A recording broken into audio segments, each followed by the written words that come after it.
Udah saya record nih. Oke, Oke. kita mulai ya. Ya.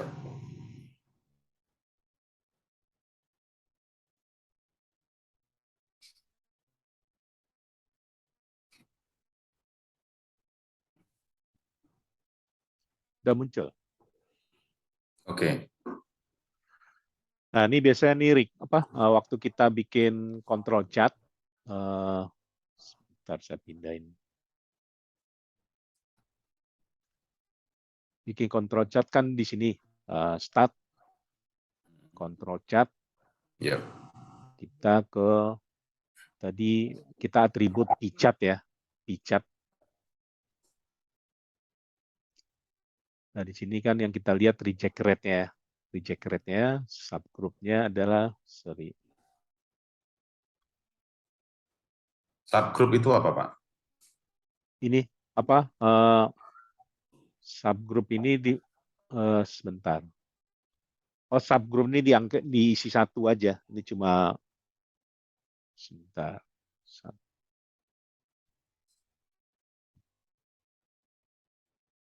Reject rate. Sorry. Bukan reject rate, tapi RTR. RTR, subgroupnya satu. Satu ini formalitas saja.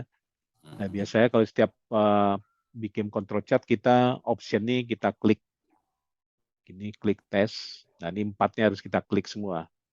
Nah, ini tujuannya adalah kita pengen lihat apakah ada titik yang keluar dari limit. Nah, ini 3 ini masih 3 sigma ya. Jadi limit upper limit sama lower limit itu dari titik tengah itu 3 sigma. Apakah ada titik di luar 3 sigma, di luar limit gitu. Nah, kemudian ada juga apakah ada titik berturut-turut di 9 titik di satu sisi, apakah di sisi atas atau sisi bawah. Nah, kemudian berikut ini, apakah ada titik yang 6 kali berturut-turut naik atau turun. Yang keempat, apakah ada titik yang naik, turun sampai 14 kali. Nah, ini kita cek, kita klik OK.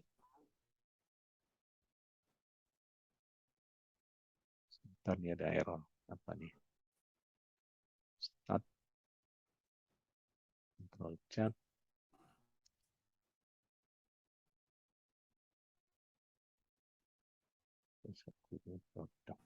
Sorry, subgroupnya adalah di sini subgroupnya adalah jumlah produksi tiap hari.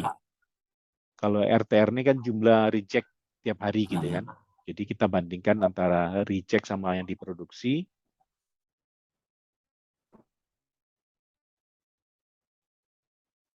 Nah, dapat hasilnya seperti ini. Jadi kalau kita ke view, output only. Nah, ini kenapa titiknya bergerigi-gerigi gini tidak lurus? Ya karena produksi tiap hari itu kan beda-beda kan. Kalau kita lihat ke data,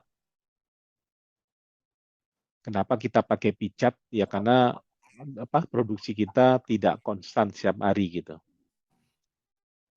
Nah, ini kan produksinya kan beda-beda nih, ada 63, ada 300 gitu ya. Maka view. Nah, sekarang setelah kita bikin control chart ini, sebelum kita bikin proses capability, kita perlu lihat normality test. Maksudnya kenapa? Karena waktu kita nanti buat capability, di sini start capability analysis, di sini ya. Nah, di sini ada pilihan nih, apakah data kita normal atau non-normal gitu. Nah, tujuannya untuk melihat normality test itu, kalau data kita normal, kita pakai klik ini. Tapi kalau data kita non-normal, kita klik ini. Maksudnya itu sih, yang tadi pertanyaan Pak Budaya Kalau tadi. data normal itu maksudnya gimana? Datanya, sebentar, maka kita coba ya. Ini start, basic statistik, ada normality test, variabelnya RTR. Klik.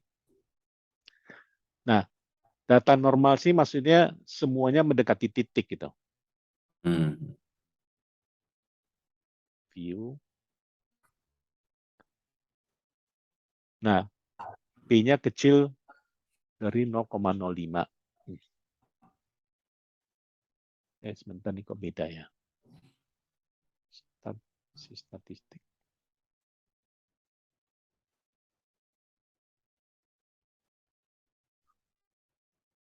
Reject rate.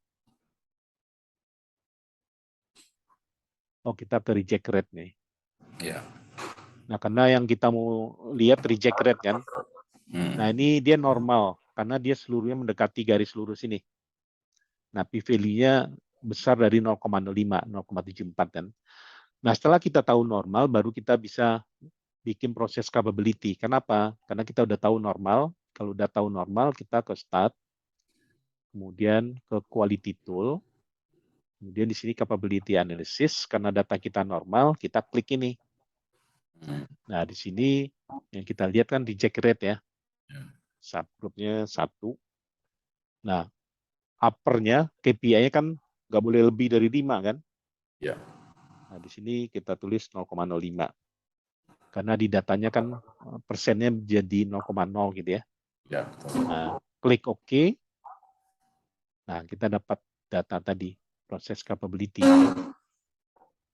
Jadi rata-ratanya 14% reject rate-nya. Sementara targetnya ada 5%. Jadi kalau lebih dari 5, itu defect. Nah, kalau kita lihat di sini, ya banyak sekali emang defect kita gitu. Nah, DPMO-nya 899. Nah, itu. Kemudian menjawab pertanyaannya. Jadi asal apa yang kita tampilin tadi seperti ini.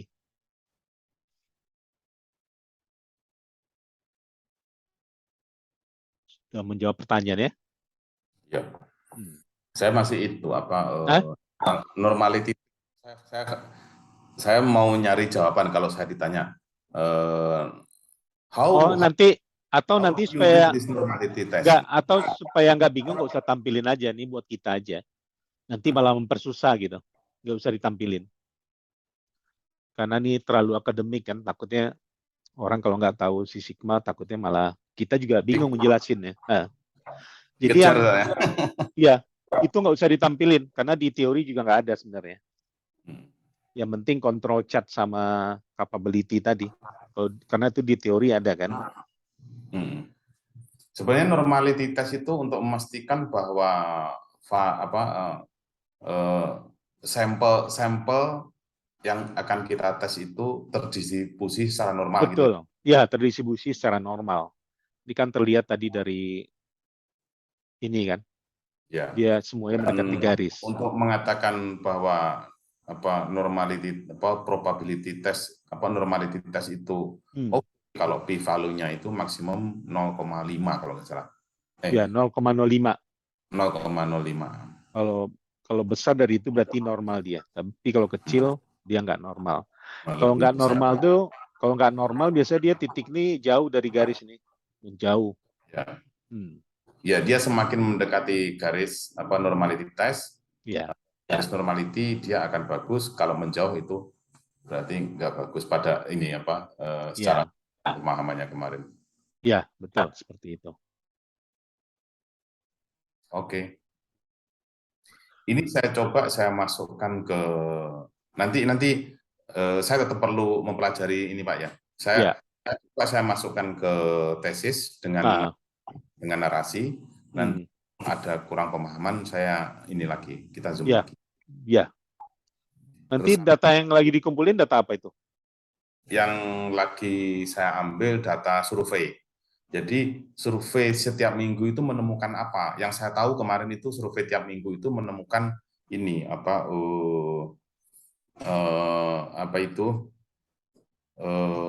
penggunaan blower dalam pemanasan. Sementara porosity itu penyebabnya adalah angin. Oh, nah itu ketangkap tuh kan, tervalidasi gitu.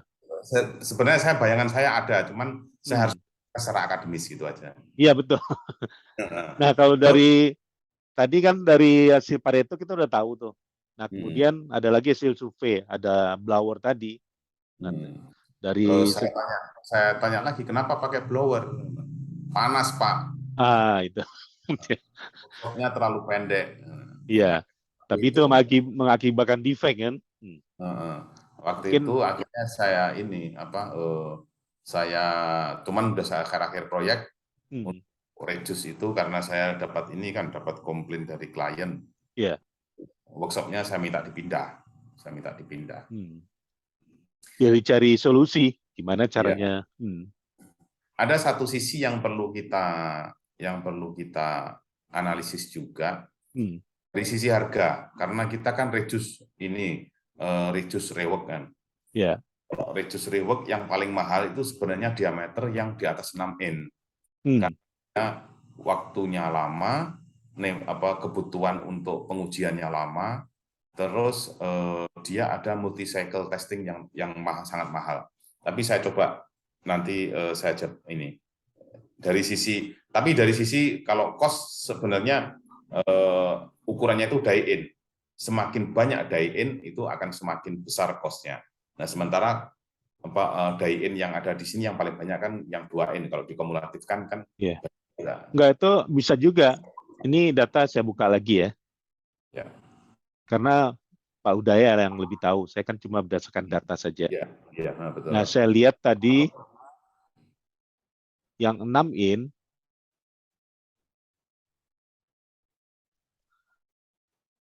walaupun kecil tapi dia mahal gitu ya. Nah, ini bisa kita tambahkan nanti. Ini kan setelah 2 ini kan 6 ya. Nah, ini bisa kita masukin sebagai apa? Sebagai yang perlu kita improve juga. Kalau 6 itu ada di mana ya? Oh, 6 pipa 6 inci maksudnya ya? Iya. Oke. Oh, ini bisa kita lebarkan lagi nih. Nah, nih. 6 inci itu kita masukin sebagai scope kita. Nah, ini mungkin 6 inci ini nanti saya coba saya bikin lagi Pareto ya. Pareto khusus tuh 6 inci. Ini nomor 2 ini 18 in. 18 in juga. Nomor 2 18 in. Nah, 18 ini paling mahal ini. Karena dia butuh waktu untuk pengujian itu 2 hari. Oke. Jadi di sini walaupun dia cuma frekuensi kecil tapi harganya mahal, ya udah harus masuk ini. Kalau 1 enggak. 1 enggak. 1. Nah, nanti melibatkan crane, truk. Ya. Oh, iya. Berarti nanti saya coba tambah Paretonya yang 6 sama 18. Seperti apa gitu? Apa penyebab di 6 18? Kira-kira seperti itu.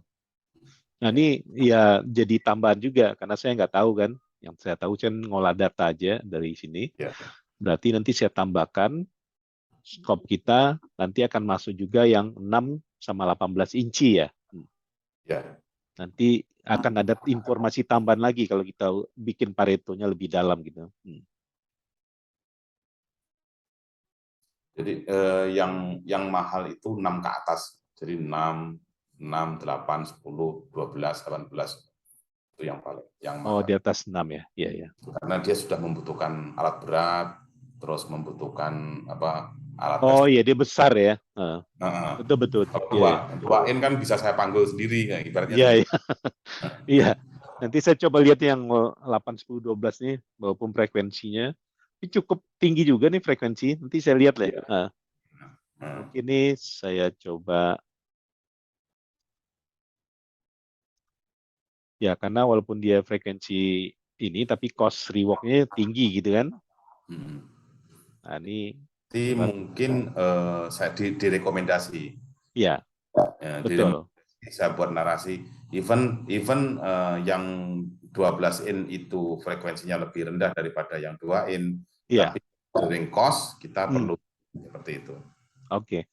Nanti saya coba Pareto nih, yang 6, 18. Yang di atas berapa tadi katanya? 6 in ke atas. Oh, berarti 8, 10, 12 ini saya coba lihat. 9, 4 in, 3 in, 8 in, 54 frekuensinya. Ya, cukup tinggi nih. 4 itu 54 sampel. Kali. Iya, 54 sampel. Oh, oke. Berarti kita fokus yang di 18 saja, Pak. Iya, 18. Itu kecil. Kenapa? Kalau nilai di bawah 50 ke bawah itu saya rasa masih Oke. Normal. Yang 6 sama 18 atau 18 saja? 6, 18. Oke. Ya. Ini kita delete aja dari ini ya. Iya. Oke, nanti saya tambahin, saya kirim sama video kita ini. Nanti kapan-kapan kita bisa ngolah data, saya get cara ngolah datanya. Iya. Oke, Pak. Oke, Pak. Ya. Terima kasih banyak. Nanti di WA aja kalau ada pertanyaan atau dikirim lagi data baru. Ya. Oke, makasih Pak. Oke, yuk.